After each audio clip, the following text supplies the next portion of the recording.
Picture this. You're sitting alone after a long day. Your body is still, but your inner world feels swollen and sore. Like you've been carrying someone else's pain, someone else's anxiety, someone else's confusion inside your chest. A friend's panic attack, a coworker's frustration, your partner's silent grief. You absorbed it all, like you always do. But now, when you reach inward, trying to locate you, your voice, your truth, your needs, there's nothing, just emptiness. A silence that's not peaceful but hollow. You can feel the world with breathtaking clarity, yet when it comes to feeling yourself, you're a stranger in your own soul.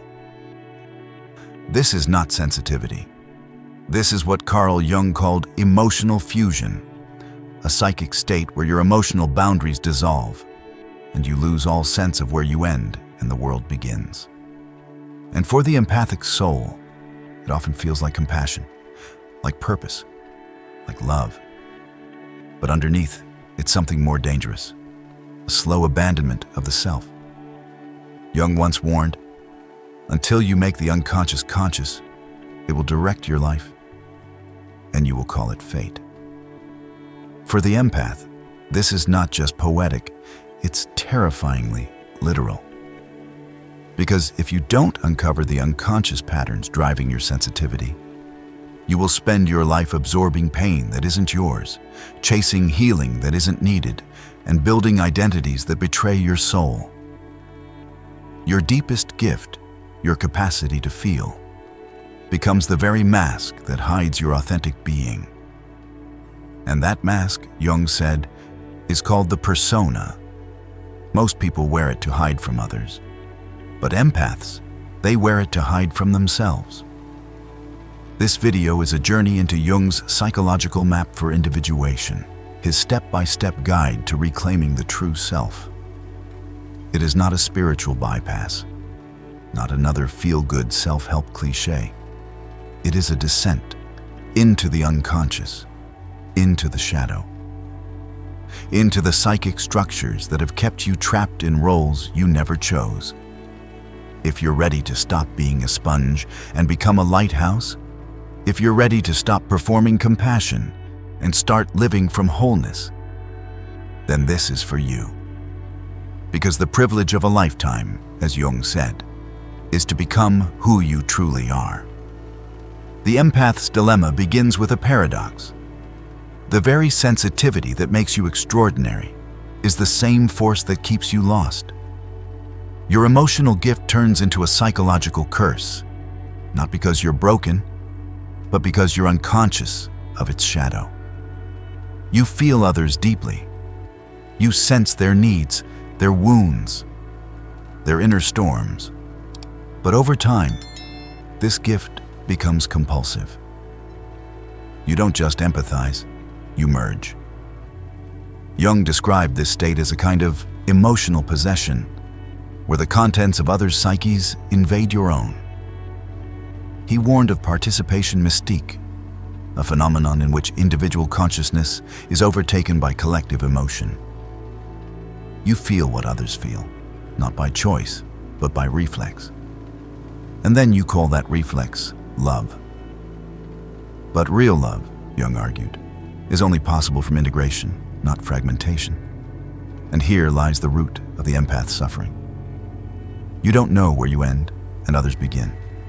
This is the cost of emotional fusion. You've spent so much time absorbing others' feelings that you've lost touch with your own. You no longer trust your intuition. You mistake hypervigilance for insight. You interpret anxiety as empathy. And worst of all, you start believing that your worth is directly tied to your ability to regulate other people's emotional states. This is what Jung identified as the persona problem. The persona is the mask you wear to navigate the world, a necessary social tool. But for empaths, that mask becomes a prison. You begin performing sensitivity. You become the healer, the peacekeeper, the strong one. You scan every room like a psychic sponge. adjusting your energy to keep everyone calm. And you mistake this role for your identity. Jung taught that the stronger the persona, the more the true self goes into hiding.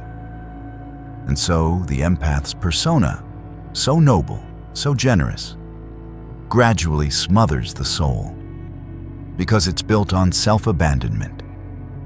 Every time you put someone else's feelings above your own truth, you strengthen the mask and weaken the self. But perhaps the most dangerous part of this persona is that it feels good. Every time you calm someone's anxiety, you get a hit of validation. Every time you carry someone's crisis, you feel useful, needed, special. This is what modern psychology might call the helper's high. But Jung saw something deeper: the unconscious craving for significance through suffering. You begin to depend on being needed to feel alive. You equate chaos with connection. You build an identity around other people's pain. And in doing so, you forget what it means to simply be yourself, apart from the performance of compassion. Jung warned that the persona, no matter how well crafted, is ultimately unsustainable. Eventually, it collapses. Not because you failed, but because the soul can only be ignored for so long. The empath's burnout is not a breakdown. It's a summons, a psychic cry for return. So where do you begin? By facing what Jung called the shadow. Because buried beneath the persona of the sensitive savior is a rage you've never voiced, a need you've never honored, and a self you've never truly met. And when you dare to face it, without shame, without pretense, without performance, you begin the true journey. Not away from your sensitivity, but deeper into it. Not to become less empathic, but to become a conscious empath. Someone who feels deeply, but no longer disappears. Because individuation doesn't ask you to stop caring. It asks you to care without vanishing. Carl Jung wrote, "One does not become enlightened by imagining figures of light, but by making the darkness conscious." For the empath, the first step toward true selfhood is not more love, more service, or more giving. It's shadow work. And that shadow is not what you think. You see, the empathic shadow doesn't always look like darkness. Sometimes it looks like kindness, like sacrifice, like spiritual superiority. The need to be needed becomes a hidden addiction. You pride yourself on being the one who understands, the one who stays, the one who feels everything. But Jung warned us, when we disown parts of ourselves, our anger, our selfishness, our boundaries, they don't disappear. They go underground, and from there, they control us. Beneath the empath's soft exterior lies a complex psychic ecosystem of suppressed rage, unacknowledged pride, and hidden manipulation. You were taught that anger isn't spiritual, that to be loving is to be endlessly available. So you swallowed your rage when your boundaries were violated, when your needs were ignored, when your pain was dismissed, and called it compassion. But what Jung discovered is that unexpressed anger doesn't vanish. It metastasizes. It leaks out as passive aggression, victimhood, and emotional withdrawal. You start to punish others silently, not because you're cruel, but because you've never been taught how to honor your own fire. This is the empathic shadow. It's not about shame, it's about integration. Jung insisted, the shadow, when recognized, becomes a source of renewal. When you finally turn toward the part of you that resents being everyone's emotional dumping ground, that secretly feels superior for being the chosen healer, that longs to scream instead of smile, you reclaim your power, because there's truth in that darkness. A truth that says, I matter too. My rage has wisdom. My needs are not a burden. But there's a darker truth still. Sometimes, the empath uses sensitivity as a weapon. You manipulate through guilt. You control through suffering. You withdraw your care to punish others. Not because you're evil, but because you've been conditioned to equate love with control. Jung described this unconscious dynamic as projection. You cast your disowned traits onto others, calling them narcissistic, toxic, selfish, when in fact, they are carrying the qualities you've refused to integrate within yourself. This is what Jung called becoming a shadow hunter, obsessed with the darkness in others, blind to your own. You don't want to be the villain. So you become the savior. But the savior complex is still a mask. And every mask, no matter how noble, separates you from the self. Shadow work doesn't make you less empathic. It makes you whole. It allows you to feel without rescuing, to serve without controlling, to love without losing yourself. Because true compassion isn't the absence of boundaries. It's the integration of your humanity in all its fierce, messy, radiant complexity. Eventually, the mask begins to crack. At first, it feels like fatigue. You're tired of being the one everyone runs to, but no one stays for. You're tired of calming storms you didn't create, of fixing crises that aren't yours, of holding space when no one holds it for you. Then comes the disillusionment. The persona you built, the healer, the empath, the strong one, it starts to feel fake, like a costume you can't take off. This is what Jung warned about. The stronger the persona, the more the true self is repressed. And when the repression becomes unbearable, the collapse begins. But Jung was clear. Collapse is not pathology. It is the psyche's attempt at healing. When your empathic performance no longer works, when you can't smile your way through burnout, when your yes feels like betrayal. This isn't failure. It's the beginning.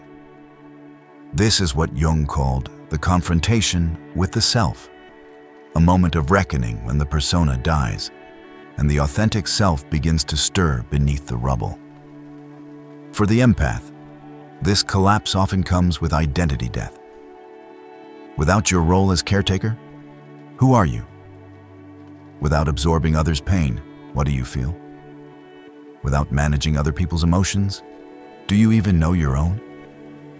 Jung called this phase the dark night of the soul. It's not dramatic, it's quiet, hollow, like standing in a room where your name echoes, but no one answers. Like holding space for yourself for the first time and not knowing how. You might feel guilty, as if letting go of the role means betraying your purpose. But Jung warned us, the foundation of all mental illness is the unwillingness to experience legitimate suffering. And for empaths, the most legitimate suffering is this: facing your own unmet needs. This is the moment when you realize that rescuing others was a way to avoid rescuing yourself. That constantly healing everyone else was a strategy to avoid your own pain. That the persona, beautiful, selfless, admired, was built on the ruins of your authenticity. And here, a choice arises.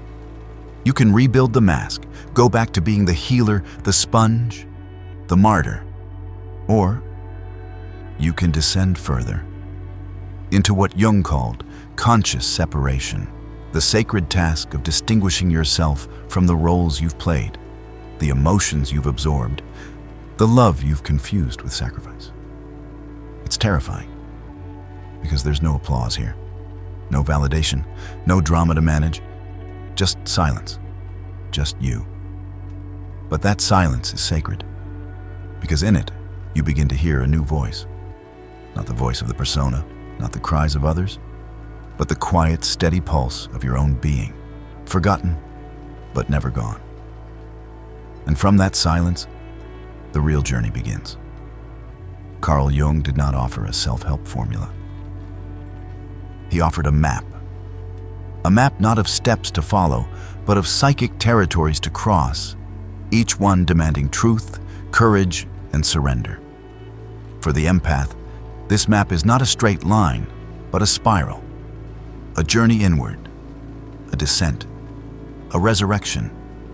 Jung called this sacred process individuation, the integration of your unconscious and conscious selves into one whole being.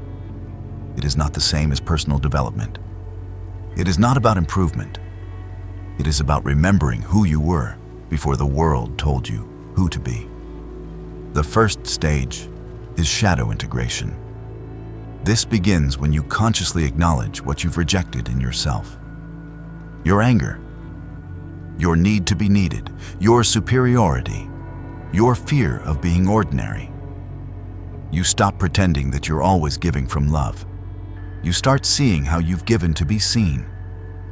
Jung taught, the most terrifying thing is to accept oneself completely.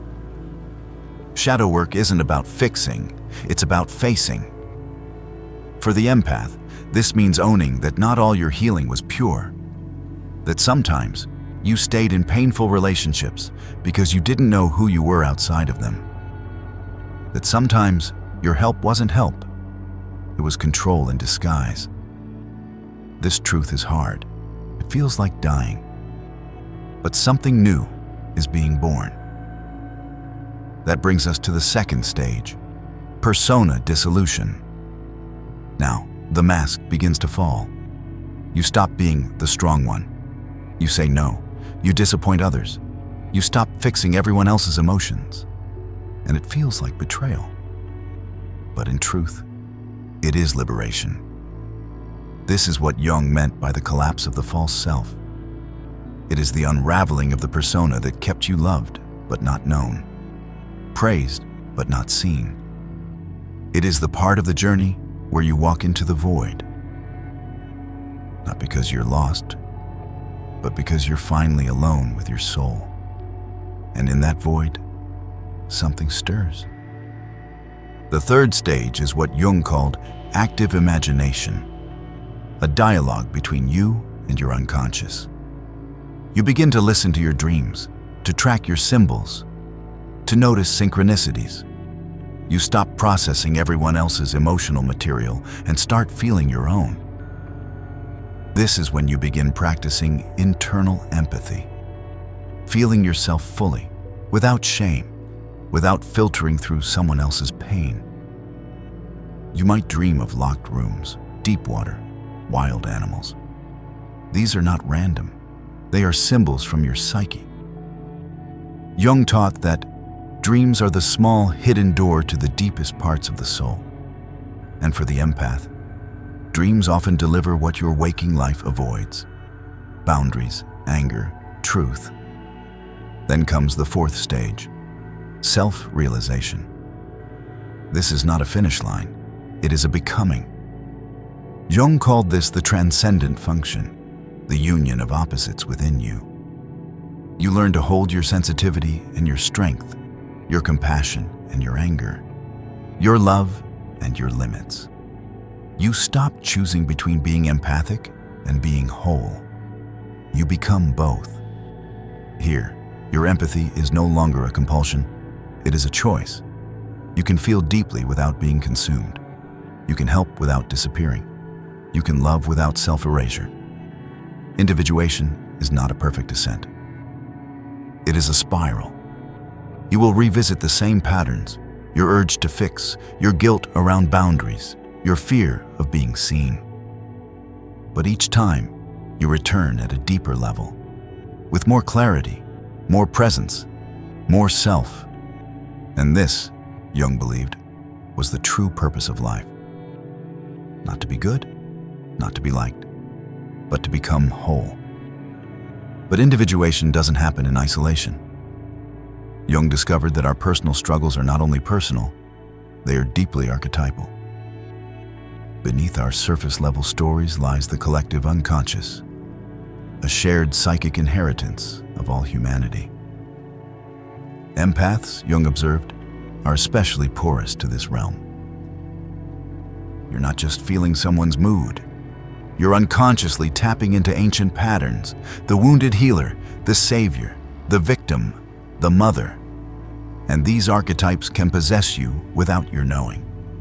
You think you're helping. But in truth, you may be inhabited by the savior archetype. Someone activates the victim pattern around you, and your psyche reflexively becomes the rescuer. You don't choose it, it happens to you. Jung called this archetypal possession. This is what makes empathy so confusing. You're not only feeling others, you're resonating with the mythic dramas of the human soul. And when you're unaware of this, your life becomes a stage for archetypes to act out their unfinished business. Jung warned that unless you develop archetypal awareness, you will confuse these patterns with identity. You'll think you are the wounded healer, when in fact, that's just one pattern rising from the depths. Individuation requires that you become the witness, not the actor. This is why Jung placed such importance on dreams and synchronicities. These are the language of the collective unconscious. When you dream of protecting a child, or being chased by a beast, or speaking to a wise old woman, you're not just processing personal stress.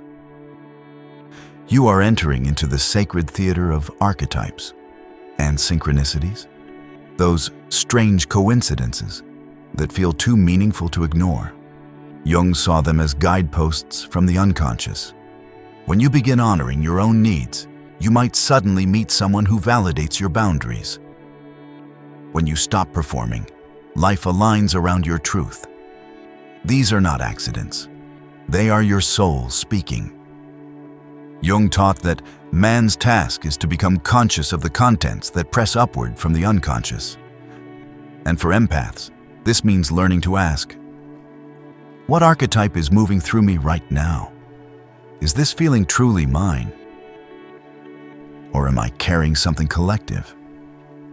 When you ask these questions, not with fear but with reverence, you begin to move from possession to presence, from chaos to clarity, from being an unconscious carrier to becoming a conscious vessel. And that, for Jung, is the difference between being sensitive and being awake. At the end of individuation, there is no applause, no finish line, only integration. For the empath, this is where the real transformation happens. Not in isolation, but in the ordinary moments where you make new choices from your authentic center. Carl Jung taught that the true self does not emerge from perfection, but from the union of opposites.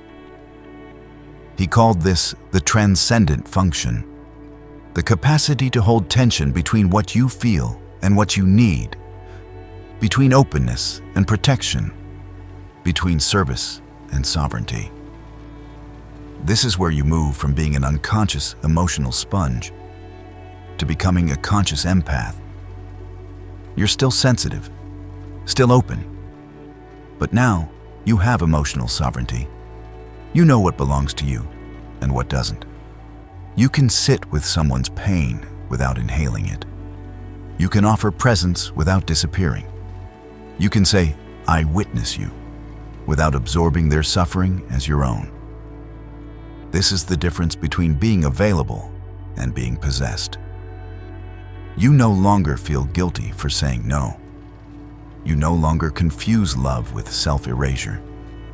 You understand that boundaries are not rejection. They are devotion to your authenticity. Jung called this ethical egoism, a sacred kind of selfishness that is necessary for true compassion. You stop trying to fix. You stop absorbing chaos to feel needed. You start listening to your own inner world with the same care you once reserved only for others. You now serve from wholeness, not from wounds. You help not to earn your place, but because it overflows from who you are. You become what Jung envisioned, the one who has walked through the fire of their own unconscious and returned with gold. The gold is this: you no longer mistake other people's pain for your purpose. You are no longer the bled-dry healer, the silent absorber, the spiritual martyr. You are the lighthouse, shining from within, not by absorbing others' darkness, but by illuminating your own truth. You've moved from identification to integration, from the persona to the self, from suffering to sacred service. And now, when someone asks, "Who are you?" you no longer answer with a role. You answer with your presence. In the end, this journey is not about becoming someone new. It's about remembering who you were before the world asked you to be someone else. Carl Jung wrote, "I am not what happened to me. I am what I choose to become." And this is your moment of choice. To stop living as a fragmented empath, defined by the pain you carry for others. To stop confusing absorption with love, sacrifice with purpose, silence with peace. And to begin, fully, consciously, unapologetically, inhabiting your own soul. You are not a sponge. You are not a savior. You are not the emotional garbage disposal of the world. You are a mirror, a witness, a sovereign, sacred being whose sensitivity is not a flaw, but a compass. And that compass, when no longer hijacked by unconscious programming, points not outward, but inward, to the self, to the quiet home beneath all the noise, to the being you've always been, waiting beneath the mask.